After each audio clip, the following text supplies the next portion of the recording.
Hey everyone, welcome back to the channel. My name is Tori if you're new here, and today Millie and I are going to be talking about some of the things that I stocked up on this week. If you're new here, hi, hello, my name is Tori.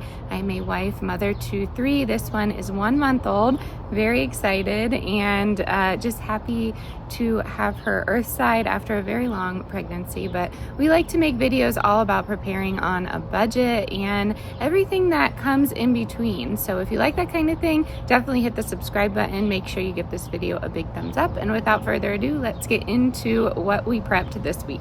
All right, so it's been a while since I've sat down and talked to you like this. I try to keep these little chats minimal because I know some people don't like it, but you know, I do get to talking, so I apologize if that throws people off, but I do try and keep it simple here. So what I'm doing today is just sitting outside because it's absolutely beautiful, and I am just sitting with my garden. I just like to watch the birds, watch the bugs, and anything that may be happening in the garden. And I find when it comes to preparedness in the summer, that really helps what I'm preparing for that week. So with that being said, this list is kind of based on my garden and how I use it medicinally, how I use it throughout the year, and everything in between. You know, every way that you can use the vegetable, that's really important to me. I grew up in a hunting family, and it was instilled in me, when you are taking the life of an animal, every part of it that you can should be used. So I like to do that with most things in life, and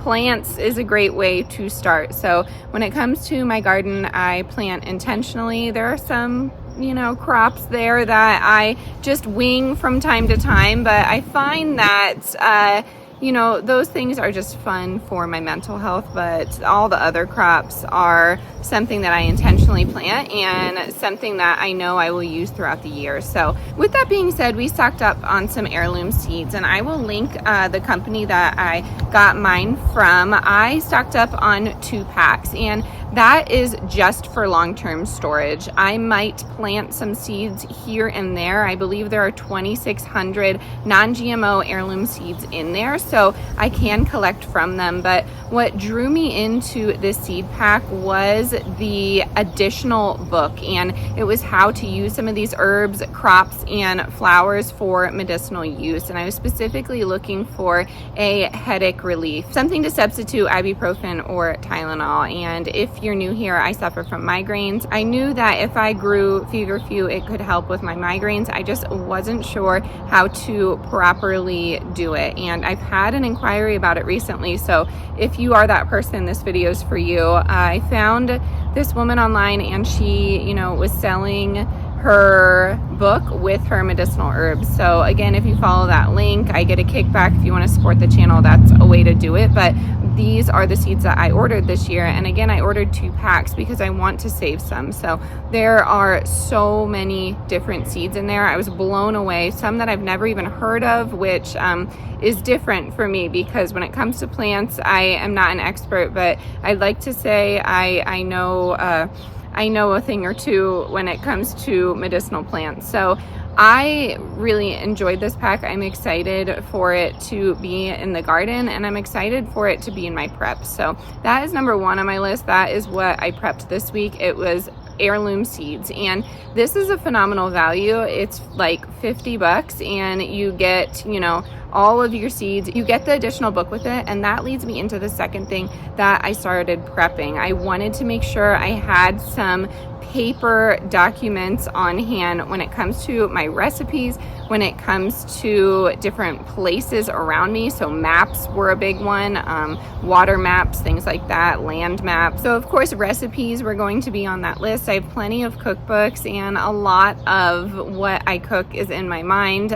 So I kind of just like not stopped prepping recipe books, but started moving into other books. So medicinal herbs and plants that are in around my town or my state. That's a big one. I'm not going to go, you know, research something in a different state if I know I'm going to be here. If I'm going to research anything, it will be in Pennsylvania, where I grew up and where we might end up. So that was something I was trying to keep in mind. But I'm also stocking up on medicinal books and how to treat wounds, and that book that I have linked down below with the seed packet it has a lot of those things in there. So that is what I stocked up on this week. If you are stocking up on books or literature to contribute to your prepper pantry, let me know what you're stocking up on. Again, budget is a big one that I have in mind, so it's not something I can go and spend thousands of dollars on, but it's something that will help me in the long run. And then this brings me to a comment I've got recently, and that was, what if you're wrong? You know, what if there's no shortages? What if there's no power outages?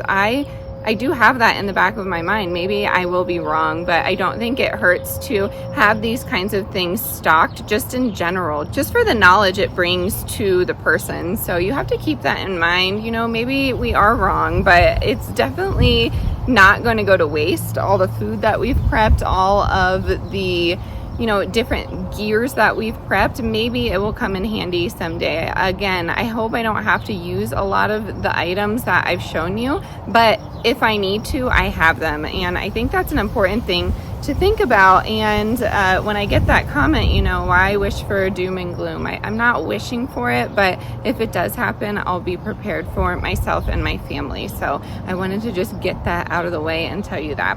And then the last thing I started prepping this week was more alcohol. So as you can see, my garden has been flourishing, and we're very, very blessed to have a good harvest, you know, and it's not the biggest garden, but it will do.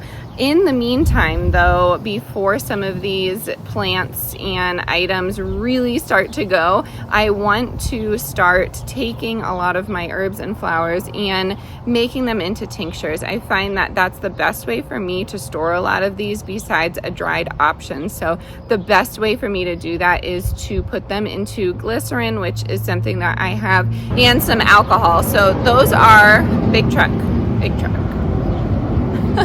So those are the two things that I stocked up on this week. When it comes to glycerin, I use that to make CBD oil. If you're new here, I grow CBD autoflowers. I have a specific kind that I like. I have a brand that I like. If you're interested in that, email me or comment your email down below and I'll email you. I think that would be a little tricky, but yeah, just let me know if you want to know more about it. I generally don't talk about it on the channel too much because people have big opinions about the medicinal use of cannabis and you know, everything that is involved with that plant. So it's yeah, I don't talk about it a lot, but that's why I store glycerin. I like to infuse it into different oils, and there's different oils that you can consume. It depends how you're taking your CBD. It depends what kind of plant that you're using. So I'm not an expert when it comes to this. I just know what my body likes, and I use CBD for anxiety. I've spoken pretty openly about that. I have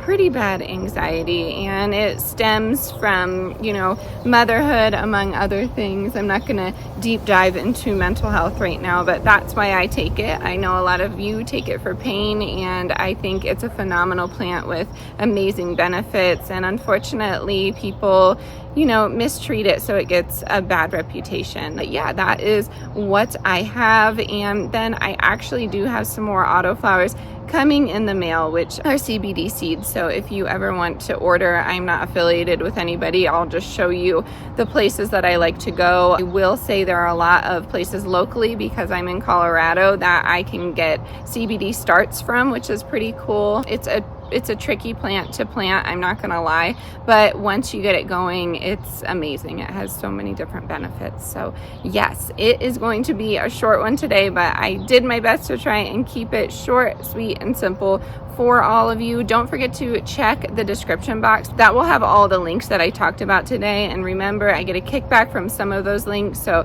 I appreciate every single one of you that likes to support the channel in that way. It truly means the world. Let me know what kind of videos you want to see next time. We have some canning coming up. Of course, some more pantry talks and some more prepper hauls. But let me know if you want to see something different. As always, stay adventurous, stay creative. I'll catch you on the next one. Bye, everyone.